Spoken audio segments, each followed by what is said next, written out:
Okay, well, thank you very much for coming back. So, continuing on this kind of, I nearly said dialectic, oh no, this flip tension between the ghost and memory in that way. We've been looking at brains and being fairly well focused around the human brain. I'm going to expand this out, looking at animals quickly, and also along with that, the environment, the inactive brain, the extended brain, also as a vehicle, at a rhythm of duration of time, a layer. So not just human brains, but animals, animal bodies, and the environment they're in stories. I'm going to use storytelling. And that's where I'll leave it today by the end of that.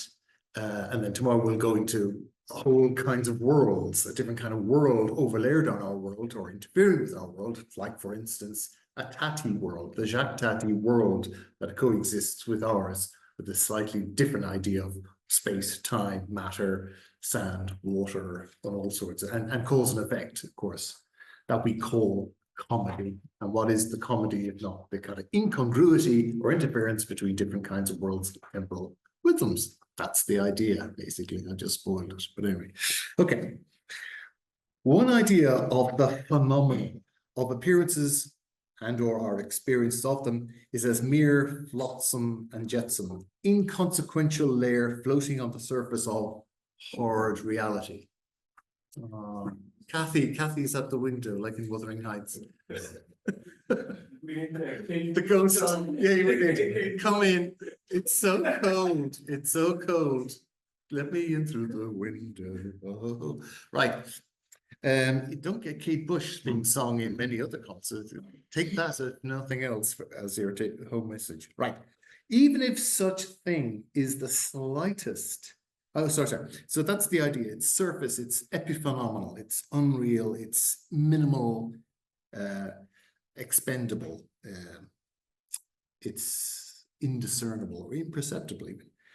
As opposed, as I'm trying to articulate here, this notion of mereology, that it is a part of the real, supporting and supported by other parts, layers or levels, interfering with each other, of course, as well, but that's part of the deal.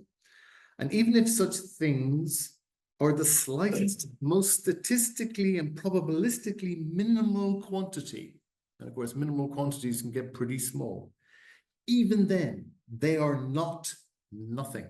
They are not nothing. There is still something there as a quantity, as a quality or qualia somewhere. It is registered, something is happening somewhere.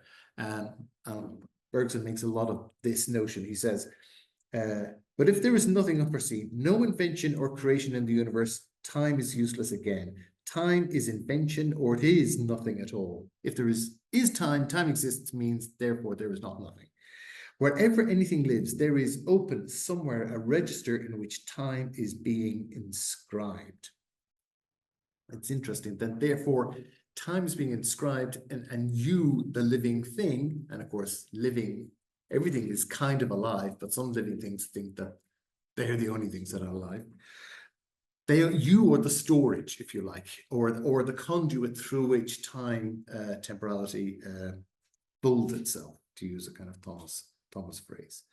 It's interesting, that thing we heard again, Max von Sydow said in his horrific idea of what if they're thinking. Where has he said, where have they gone? They have gone elsewhere. They are somewhere else, elsewhere. Deleuze-Guattari and Thousand Plateaus talk a lot about the somewhere. Something is happening somewhere, and they leave it at that. Okay. In 1974, pornographer and showman Paul Raymond, a Brit, presented two bottle-nosed dolphins, Pixie and Penny, in the Royalty Follies Review at the Royalty Theatre, London, performing alongside a mermaid, Miss, I kid you not, Linda Salmon. That was her name.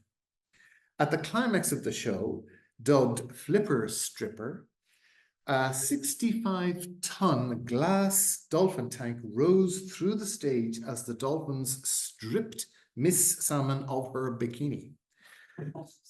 The show was not a success, however, and both dolphins died within the year, having contacted a viral skin disease during a subsequent tour in Asia. All that remained of this spectacle was the glass-walled tank that held Pixie and Penny, which survived for a time in the building's basement before it was eventually destroyed, or so it is said. It is said that the royalty, nowadays known as the Peacock Theatre, is haunted by the voices of the dolphins, with spectral squeaking and desolate wailing periodically audible. Now, my personal connection to this story, actually, is that this Peacock Theatre, this royalty Peacock Theatre, where it was held in the 70s, the top half of that building is now the Department of Theatre at King's College London. And I know the professor there, and he said that in the basement of the building, there is reputed to be parts of that glass tank. Now, this is the building that is meant to be haunted by these dolphins. He says there are parts of the glass tank in the basement.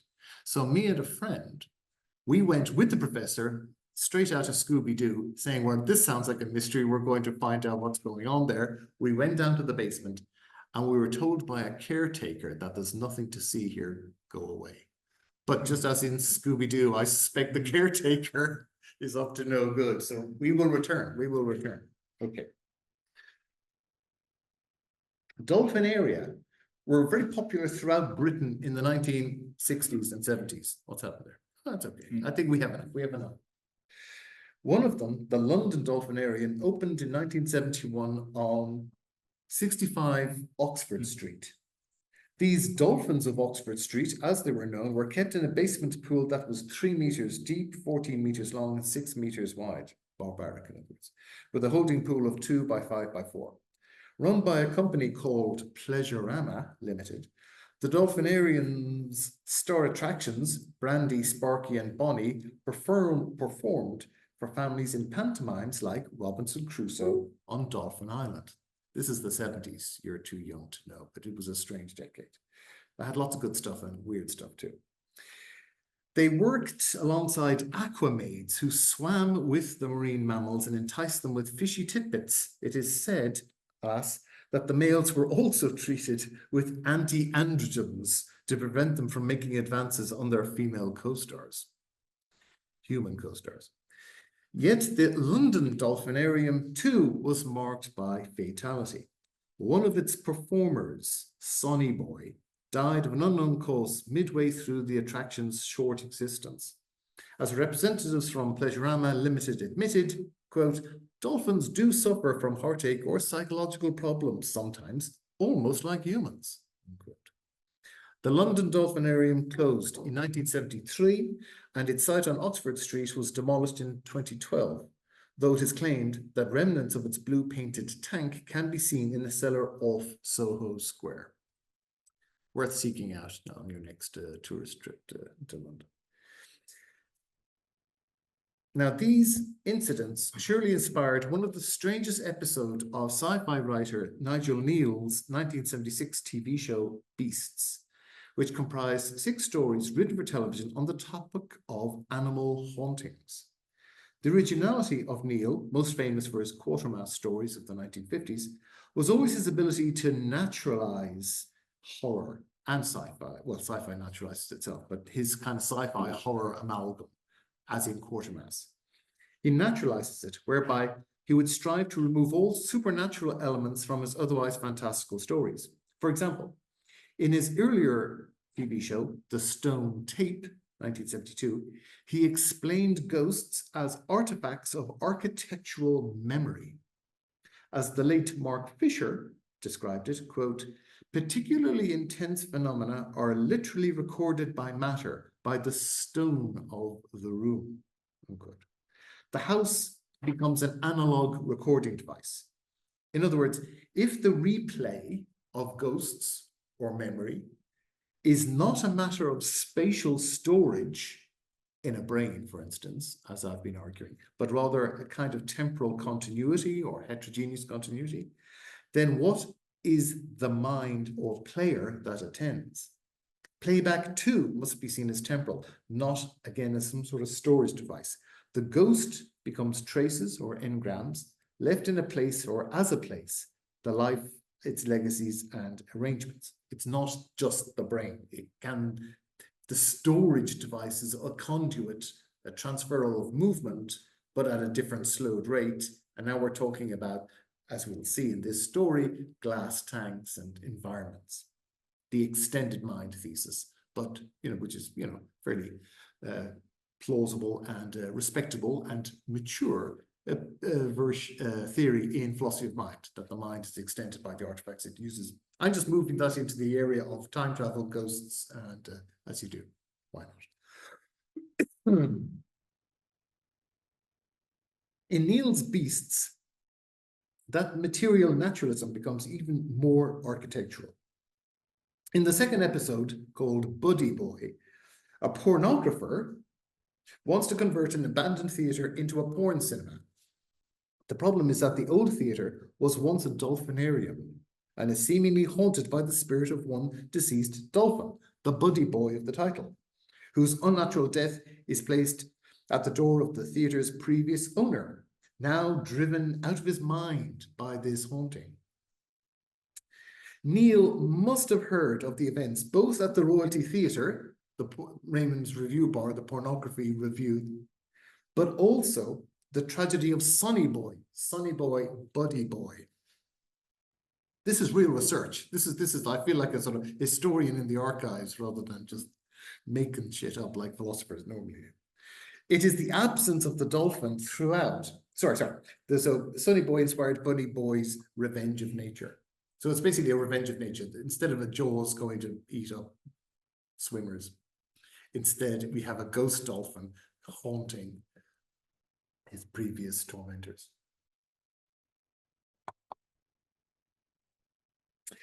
And yet, and this is the important point for me right now, we never see Buddy Boy in the episode. It is the absence of the dolphin throughout that is striking. We only ever hear very undolphin-like sounds twice in the show, squeaking and wailing, perhaps. But no moving images of animals at all, except over the opening and closing credits, some found footage of dolphins in the sea. This is true, in fact, of all the episodes of Neil's Beasts, in fact, but particularly Buddy Boy.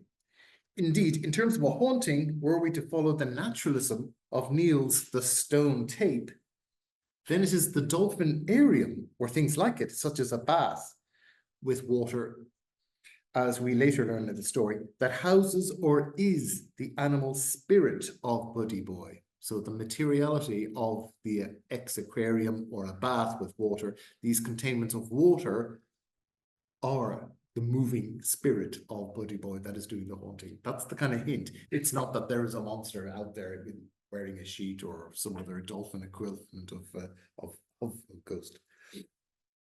This is no immaterial spook, but a kind of wet aesthetics, the wetting of a haunted perception. The point is that such absent presences, hauntings if you must say, must be thought of differently and materially. In this way, we get beyond the dialectics of either absence or presence, not one material presence or absence here or not, but multiple presences and multiple impresences, which we can talk about later on, in multiple times and places, in pieces of glass too, or in a blue painted tank. In Neil's fictional echo of Raymond's Follies and Pleasurama's Dolphinarium, an absence or impresence here becomes a presence elsewhere, to be precise, in the Dolphinarium understood as an alternative material presence stroke impresence. This isn't an absent center or void, but a different level of material continuity, a different plane or part. It is a recording, though not one that is understood anthropomorphically as a fantastical projection of the human, spectres in bedsheets, but imminently as an actual continuity of sorts, another kind of non-human presence. It is not that the building houses, this is the porn cinema, or the old Dolphinarium. It is not that the building houses a malign immaterial spirit. It is the building and all it becomes in its own next elsewheres, not only in the basement, but throughout. And this throughout includes all the other bodies involved, our bodies, our brains too, as players, transmitters, and communicators. As Fisher wrote off the stone tape, quote, "What the haunting phenomenon offers is the possibility not only of a new recording medium, but of a new player, the human nervous system itself. What Neil implies is in the end, is the breakdown of the distinction between the player and what is being played," unquote. The brain and its extended nervous system, and indeed the extended and inactive world to which it connects, is the player-played. It is the outside that haunts the inside, which is actually another outside, and so on, in that whole mereological thing, but without the crudity of Russian dolls. Again, locations or sites haunt or play other locations, long players over many spacetimes. And here's an interesting coincidence. I gave an early version of this material in London at the Amanda Wilkinson Gallery, which is located on Brewer Street in London. And by sheer coincidence, I didn't know it as I was speaking, the gallery is not only close to the site of the London Dolphinarium, as previously mentioned, but is also right beside the old Soho strip club of Paul Raymond, the Raymond Review Bar. So the guy who put up the Royalty Follies, his HQ in Soho, London, is located right beside where I gave this talk, as I was giving the talk. Oh, it's a coincidence, of course. But, you know, if you're of a certain mind, you say, that's kind of the buildings themselves are starting to kind of remind you of what's going on. And a memory remembering can also be a ghost in this kind of paradigm. Whether they are presented for titillation or seen in horror, whether present in one or many locations, art museums, CD bars, they haunt us and we play them, these ghosts, through the materials like water and glass, disease, and even gallery walls. Fish, viruses, and of course dolphins, used by entertainers, religious shamans, and laboratory experimenters, inhabit multiple times and locations. Bubbles, even within the seemingly immaterial acts of artistic and philosophical abstraction. Each naturalizes non-human spirit in their own different forms of matter, or matter-memory heterocontinuity. Perhaps it will turn out, I'm just finishing up here, that the world itself, the real, if you want, is its own analog recording device. Neither the brain nor anywhere else in particular stores the past. The past, real or world, stores itself in its own partial continuities. But here is another theory, different yet kindred. And I'm quoting here from, oh, you just can't see it. Rupert Sheldrake. Where's the thing go? Yeah. I don't even, no, you've stolen my mouse. Mm-hmm. Right, there we go. Conversation with Rupert Sheldrake, famous for morphic resonance, a kind of new age, going back to the new age gibberish that I began, and I will never leave, from yesterday. So Sheldrake is one of these amazing heretics, well reputed, a kind of Oxford Donish character in his origins. But he has a kind of neo-Aristotelian idea of a kind of resonance between space and time, kind of spooky physics that he uses experiments to test, etc. But in an interview, it turns out, hey, he got this idea first, he says, from Bergson. The main influence on my idea of an influence through time, the morphic resonance idea, sometimes called the presence of the past idea, in fact, came through Henri Bergson in his book Matter and Memory, where he argues that memory is not stored in a material form in the brain. I realized that Bergson's ideas on memory, which were to me completely new and incredibly exciting, could be generalized. And it was really through reflecting on Bergson's thought that I came up with the idea of morphic resonance. And then he talks about there are these fields of resonance. So these fields, later he says in the interview, represent a kind of memory. If places have memories, then I suppose it's possible for ghostly type phenomena to be built into their fields. So he's really kind of pushing hard on this. Now Rupert Sheldrake is the epitome of a sort of Fritjof Capra, sort of hardcore science meets new age gibberish, because it's pushing things kind of beyond the pale, as they would say. But it's interesting in as much as it resonates with Bergson. But if memory is merely the surviving past, then Rupert Sheldrake's morphic resonance is less the magical mystery or spookiness of two separate entities communicating, or even dipping into a shared supermemory, than qua, let's say, some kind of interaction, a mundane relation, the past so-called that exists prior to the two, only at a different scale or level, and emerging at local recollections in the so-called present. For some, this is surely too new age, but I remain agnostic. Our systems, parts and wholes are merely, remember, hypothetical and experimental. Fabulated is another phrase from Bergson. This too is a philofiction, as Laruelle might put it. And I'm going to expand the philofiction by talking now beyond artifacts and individual environments, animal minds and human minds, talk about whole worlds that can be created, as I said, with a different notion of temporality and duration, as with the work of Jacques Tati. And that's tomorrow. Thank you very much. Good night.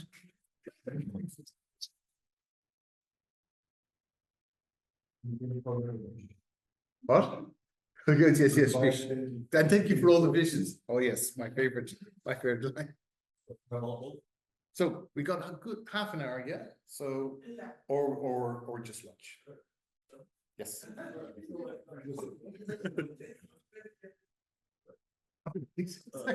Keep talking till the food's ready. Yes, I have to. All right. Thank you for the talk, and because the word impressions is something that I'm Trigger word.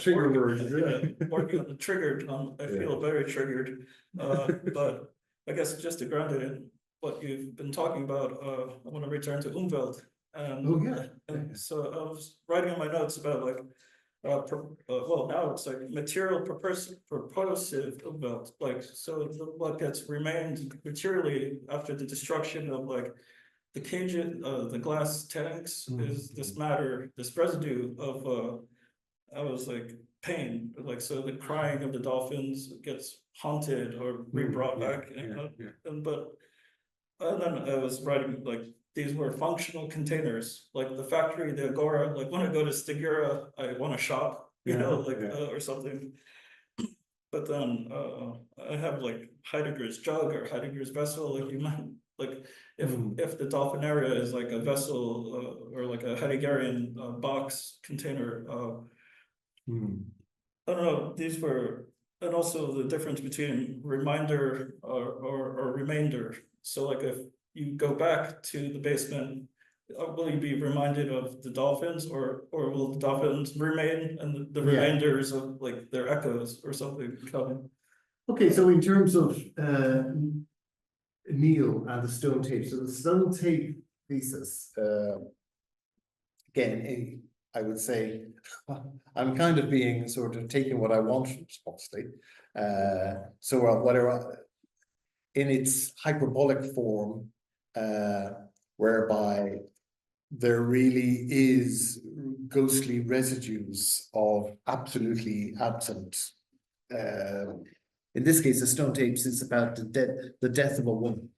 Okay, and what happens is this team of researchers go into this old space that used to be part of a castle, and one woman, she's not a medium or anything like that, they're doing experiments with sound, but she's particularly sensitive, right? So she has medium-like abilities, and when she's in the room, certain sounds of a scream of a woman, and then eventually a certain kind of faint image of a woman falling appear. So she is the medium in the classic way of setting up a kind of ghost story. She is the medium. She's kind of channeling the spirit, etc. And we talked last week about the mystics and channeling goddesses and stuff like that. But what's interesting is that she is simply, in the Neil way of thinking this, and this kind of analog recording device, the stone is the medium and so on. But as Mark Fisher brings out, it starts to get sort of blurry, kind of Yeatsian sort of dancer dance, player played. What's going on here? Why? Well, I mean, there's an interesting, and this he doesn't go into it, but I'm interested in the fact there's a kind of feedback loop in terms of communication, because we never find out what the scream of the woman was about. We never find out what was she screaming at, what was she frightened by. But the end of the film, I'm going to spoil the story for you. The end of the show, I should say, is that the woman herself dies of the medium, the player, the scientist, if you want. She too dies. And she dies from fear of the scream. Her scream then is recorded over that scream partially, and becomes the haunting, if you like, for another person who enters the room later on. Okay. So you've got this kind of scream, a kind of mise en abîme or whatever, like mise en scream, etc., etc. The scream of a scream of a scream. Well, we never, well, what was the original horror? What was the original thing? It's kind of it's like sound, like that kind of thing where the mic picks up the speaker, picks up the mic, etc., and it just gets amplified and completely naturalized in that way. So it's interesting in as much as we don't have to worry about, was there some evil there? Was there wickedness there? Was there, etc. It's simply about recordings and how recordings distort themselves, told a kind of an audiophile phenomenon, told in the genre of a ghost story. But there's Polanski's The Tenant, where he takes over like the lady's apartment, and then like the city starts overlapping her behaviors, like her favorite cigarettes, her coffee, like her desserts, and then he slowly becomes her, like, because of like the spatial, like he's overtaking her apartment, and then he sort of suffers the same fate as her, just sort of like jumping. Yeah, a long time seen that one. Yeah, that's an interesting one too. That kind of, and again, that notion. So I kind of left from, well, in between was, you know, you've got J.W. Dunn, the brain, etc., and kind of a bit of Bergson as well. Put those two together, and what do you have? You've got the brain as this kind of conduit of temporalities that creates a hierarchy in ordinal scale. If we extend our attention, we can access other types of time. Okay, so it's not a clear past, present, future, Newtonian time. It's all one and the same, etc. In the film, or Bid Time Return, you've got the materiality of performance, talking to yourself, making yourself believe, dressing in the right way, surrounding your environment. So you're extending the mind into the material world, the inactive mind. So that then becomes, in a sense, the storage, so-called, the what's being accessed or what's being returned. And then I kind of lead much further into animals, and glass tanks, and so on and so forth. So yes, in between, you could have another kind of staging, if you like. It's a crude kind of scale thing I'm doing here, but you've brought one up. The tenant is performing a past, performing and enacting this other tenant, the previous occupant, with the cigarettes, etc., and in a sense, re-embodying, reanimated a slice of history, if you want, in a kind of hyperbolic way, in which, you know, obviously I don't think that would actually happen, etc. But it is, if you're a mystic, it is the kind of thing that Mina Bergson was doing on the stage. If I go through certain ritual movements, I will invoke a kind of set of other movements with divine aspects, which we call Isis, the giving, the mother, etc., and all like that. And interesting, I didn't go into it yesterday, but Bergson has a whole theory of the origin of the gods.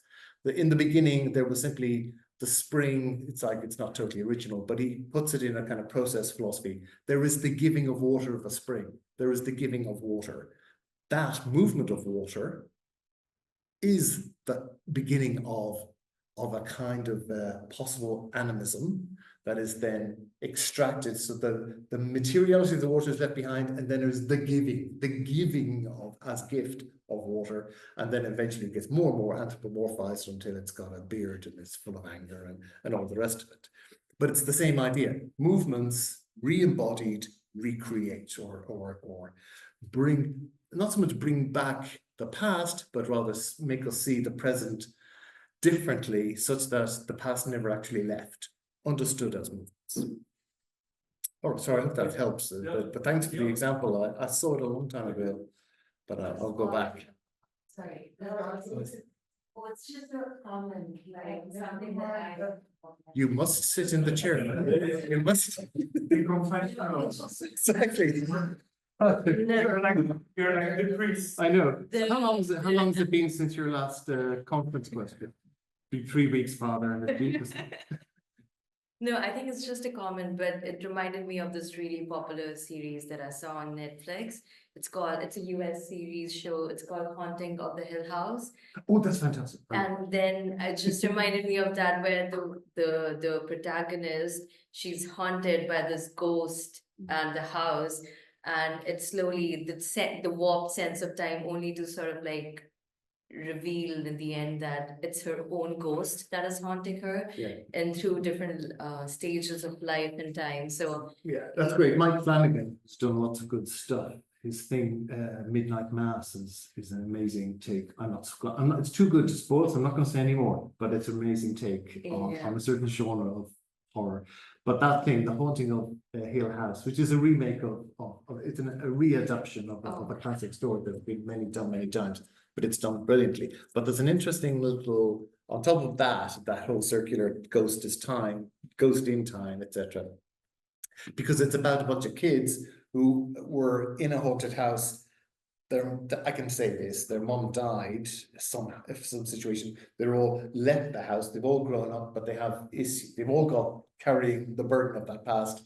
And of course, it all catches up with them. So you can give a nice Freudian reading of the whole thing. But there's another reading, the bacteria, the fungus that is growing in the basement.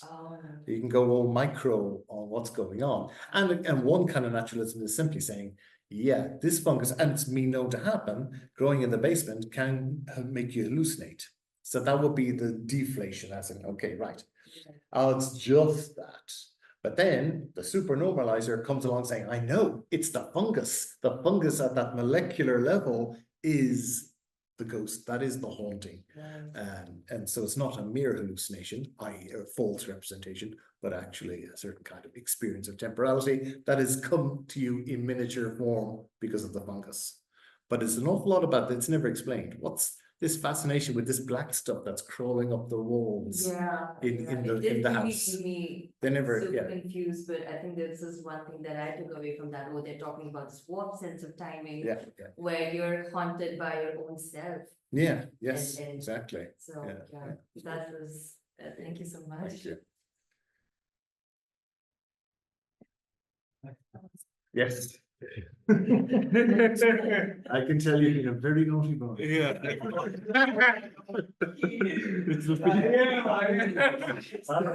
Polish priest. Yeah, I have so much to repent for. Yes. It's going to be 20 rosaries and 20 Our Fathers. Yeah, okay, so continuing with films. I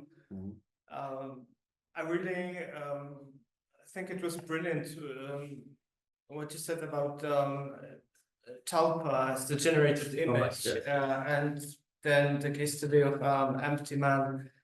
I was wondering, did you consider also how this notion of like generated image and Talpa is being used by David Lynch, who is like expressly invoking the notion of Talpa?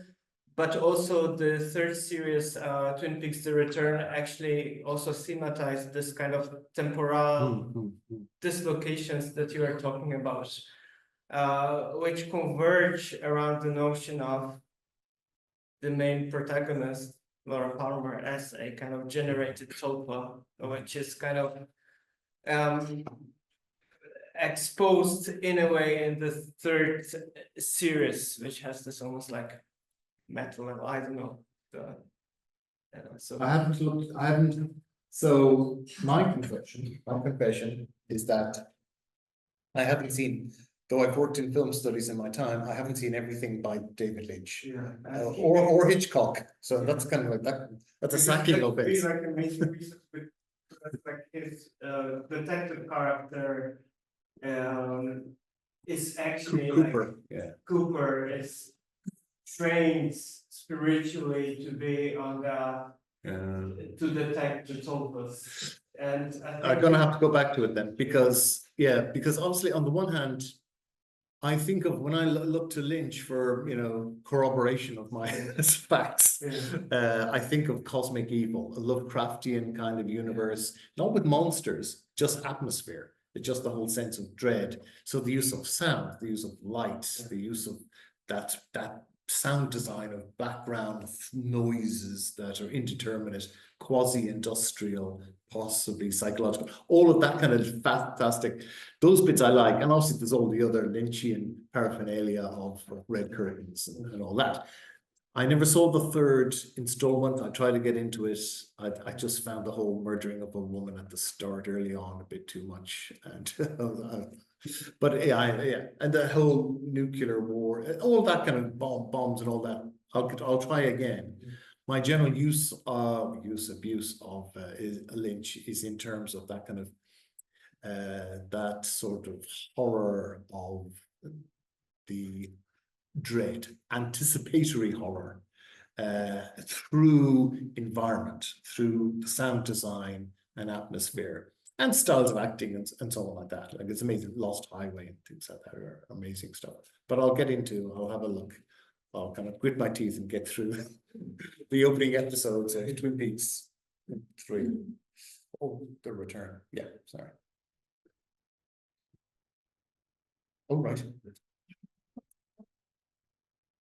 So this is more of like a psychological question, but I was thinking about how in the Western tradition, ghosts, hauntings, etc., are almost always with some kind of negative, evil experience or like a malign intervention on the past. And I wonder why there's this kind of allergy to having the past infect the present, or like it seems like that could just as easily be a magical, beautiful thing. The ghost of your grandmother, how nice, but like there's some of that in the Bluebird stories. I think it happens, but in general, I feel like the word ghost has this very negative connotation to it, and I wonder why that might be. Right. Well, yeah, there'll be so many professors of Gothic studies who will give you the right answer there. Of your answer, I'd like to hear too.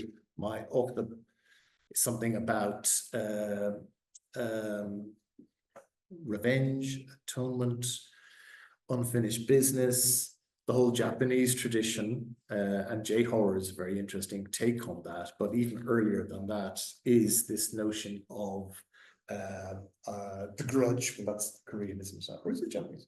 But yes, that thing of unfinished business, a bad place. We would call it a haunted house, but they sometimes call it the bad place.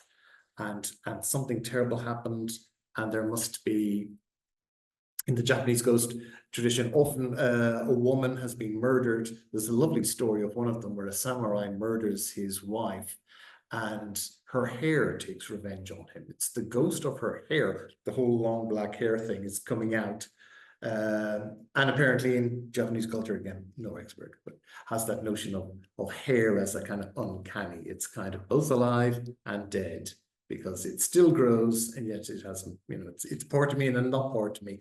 And that notion of hair as spectral and taking revenge, because there's unfinished business. So it's some ghosts haunting stories are the unfinished business. They don't realize they're dead, etc., that kind of thing, and something has to be done to release them, that kind of thing. And that's a slightly more benign version of what I think you're calling out. Most of it is that they have unfinished business, and it's with you or anyone in the vicinity, because this is a bad place and it's going to happen again and again. So get out of here, or what have you. But it's because of this, they will not leave, or they've returned, or they will not leave because something has to be, some justice has to be meted out. In Japanese tradition is very much about getting justice for themselves. What do you think? I guess my question was more like that tradition in itself seems symptomatic of this kind of deep fear of the past affecting the present. And I don't think that's necessarily like there are cultures in which that's not the case. Like I'm thinking if I did this paper for Thomas actually on the Papua and was looking into kind of some of the culture of the Quiche people who wrote that. And I can't remember the word now because it's a language that I do not speak, but they have this word for when there's essentially a trace of the past in something that is happening in the present. Like it's very Derridian in that sense. Like it's essentially a word for a trace of the past. But for them, this isn't necessarily, it's not a loaded term in the way that a haunting is in the West. And so I guess I'm just curious, like. Well, there is, yes, of course, the Western take, and I've read, let's say, if you contrast the Japanese, so Japanese do make horror films, but there is the famous thing about Japanese horror since Ringu, for instance, onwards, is that it involves optics and technological devices as well, videos, imagery, etc. like that. So first of all, yeah, that you can go all Derridian on that, and the image itself as a trace of the past. But there's also this kind of benign side that has, I've read, been put down to that kind of animist element of Shinto worldview, Japanese worldview. That doesn't see a big distinction between us and the dead. There is a continuity, things are alive, albeit we don't see it directly. And so spirits, animism kind of domesticates it in every sense. Spaces can be benign or malign, whereas in the Western tradition, much more kind of the dead of the dead, etc. And if they're back, it can be for no good reason at all. And of course, there'll be spectral forms. It won't be through technology because technology doesn't have any spirit anyway. Whereas in the Japanese kind of worldview, albeit through, maybe a romanticization of Shintoism. But, these were interviews with the directors of those, I've forgotten his name, but it's a collection by McRoy, I think is the name of, and it's all about the idea of it's not such a binary of them and the ghosts. The ghosts are with us already. Now, the director, what's his name, of Ringu, for instance, which really kind of brought in J-horror. He was also a fan of the American slasher film. So he's bringing in it's not like a pure, unpolluted Japanese take on the ghost. It's also got modern slasher in there too, and malevolence of that ilk. But it's using the animist idea of things and objects are alive, like videotapes and moving images, for instance. I guess I'm just curious why, and maybe it's not a question that can be answered, but like, why is there the pervasive notion that that's a bad thing? The fact that things are alive around us is necessarily scary. Yeah. Well, it's because just for, it's not a bad thing. Okay, a scary thing or a bad thing. I think partly it's our Western treatment of the natural world. In the same way that Max von Sydow was saying, it is unthinkable to think that those are thinking. Whenever I hear about the complex lives of pigs and octopi and so on like that for me is a kind of an unthinkable, even the lives that have been imposed on those and deaths imposed on those creatures. So given how badly we treat the material and natural world, to think that there is life of any form, spectral or etc., is horrific. And in the essay I give on the tragedy of the object on Bazin, there's tragedy and comedy. Comedy is when you turn yourself into a thing. Horror is when you are turned into a thing and treated like an object, as opposed to let yourself become an object, laughable and you trip, etc., that kind of thing. That's an interesting way of looking at it. When we look at the way we treat objects, who wants to be an object? That's the scary thing. And we'll be like that, or if we gave full reign and respect to objects, God knows what revenge they would take on us. That's another reason, I think. So it's that whole history of the Western view of a mechanized world that has, and anything that is deemed to be part of that mechanized world, like the automaton animals, Descartes says, are simply machines. therefore we can do what the hell we want, etc., etc. You know, when that kind of refracts back and comes back on us, yeah, but you're a machine too, and therefore I'm going to treat you any way I want. That's the horror bit of it, I think. Yeah. Okay, thank you. Yeah.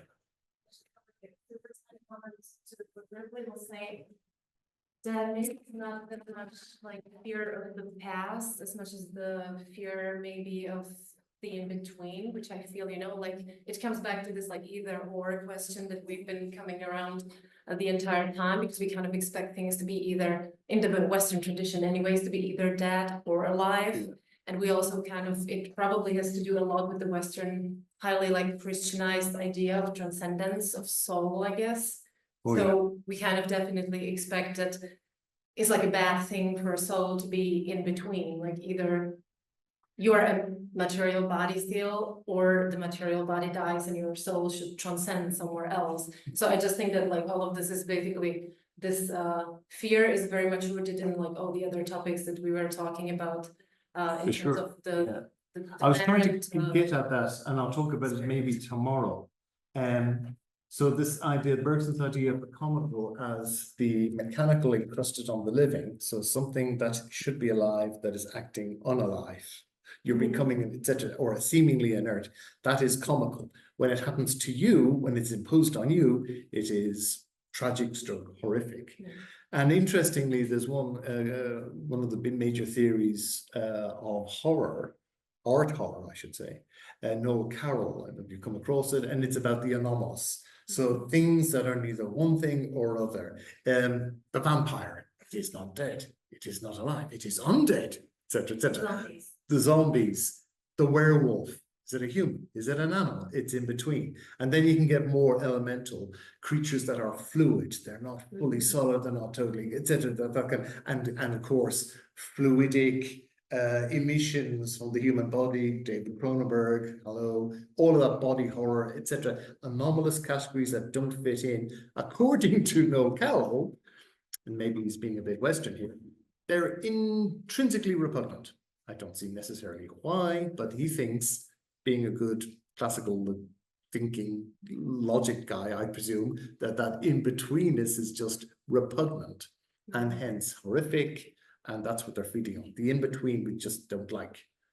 But yeah, I don't know what that. It's just so interesting how the in-between plays such a role even in like Deleuze and guitarist writing. Yeah, So on. Merleau-Ponty is all about the in-between, the entre-deux, etc., etc. It's good. But yeah, presumably they go to horror films and cheer. It's just that we don't like to Yes, thank you.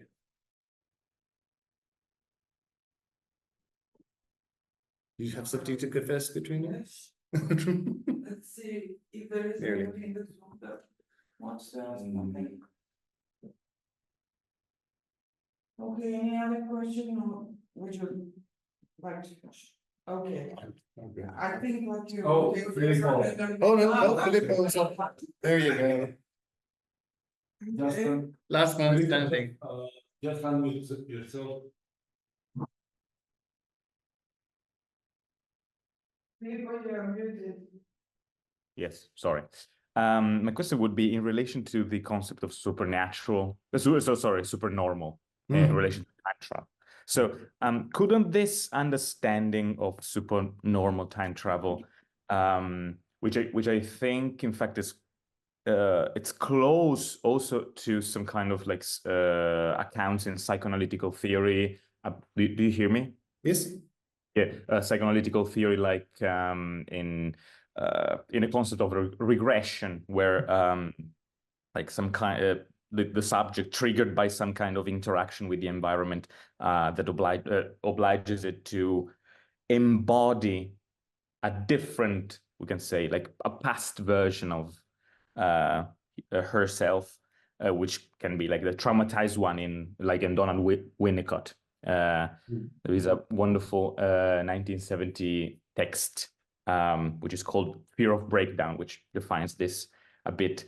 Couldn't this understanding of supernormal time travel be thought as like a second order spatiality, something like a consciousness as a kind of holographic territory, instead of the past, like the movement in time, instead like something like more of a geographical movement. Okay, yes, well, thank you very much. That's useful. And I was talking, maybe that's what triggered your memory or your thought about the psychoanalytic, because I said I gave this talk to some psychotherapists, one of whom I think was Freudian, and it was the Freudian in particular who said that, yes, my patients didn't use the word regression, but they did say that basically in the therapeutic process, it is about restoring time, going in time, intervening. It's interesting. She meant that kind of wasn't just, I'm just kind of having some sort of Proustianness. No, I'm going back. We're through narration. Talk about Paul Ricoeur here if you wanted, but through narration, we tell a new story about the past and cause and effect and agency, etc., such that when we come out back into the present, it is represented differently, your world and so on. So second order, higher order. Yeah, well, yes, the language of geography you could use. Certainly, so I've been using what would seem to, or committing, going back to the confessional, I may well have been committing what looks like the Bergsonian original sin of spatialization myself, of, oh, but Bergson believes in time and it's not about space, etc. By using scales and using the language of planes and levels, which he does, parts and wholes, which he does, isn't that just a kind of readmitting space? And what's the answer? Of course, the answer is going to be something along the lines of, well, it's not just geometric space, albeit that the diagrams are quasi-geometries. It's not the most kind of mathematically purified space. It's a time, he uses the language of the extensive, the extensive space, not extended in the Cartesian, but the extensive space, a kind of qualitative space, material space, materialized. So yes, geographies, landscapes, what Georges Poulet calls Proustian spaces of buildings and environments, those would be a way of populating levels and planes less abstractly, less geometrically, if you like, giving it texture and richness, which I've been trying to do with various filmic examples and so on. Whether these are second order or even higher order, like Dunn in his theory of the brain talks about nth order complexities. If Thomas was here, he'd love to talk. Let's talk about the brain and fractals, of course, and recursion at all at infinite or indefinite levels, perhaps. And so that's what he's talking about. They do seem to be ordinal in some kind of ordered way there. Whereas I don't know if that kind of hierarchy is necessary, but certainly there is a kind of lamination, nesting, and so on going on. That is, you can use the spatial language that is of geography or of place, for instance. And I don't think that's actually, I don't think that's a Bergsonian sin. It's completely compatible because he doesn't think of time as some sort of pure, unadulterated. It's a heterogeneous continuity. There is form and shape to duration. Thank you. Thank you. And now the kitchen clock, the oven timer has gone, and now is the right time for food. Are we? Oh, there you go. Thank you very much.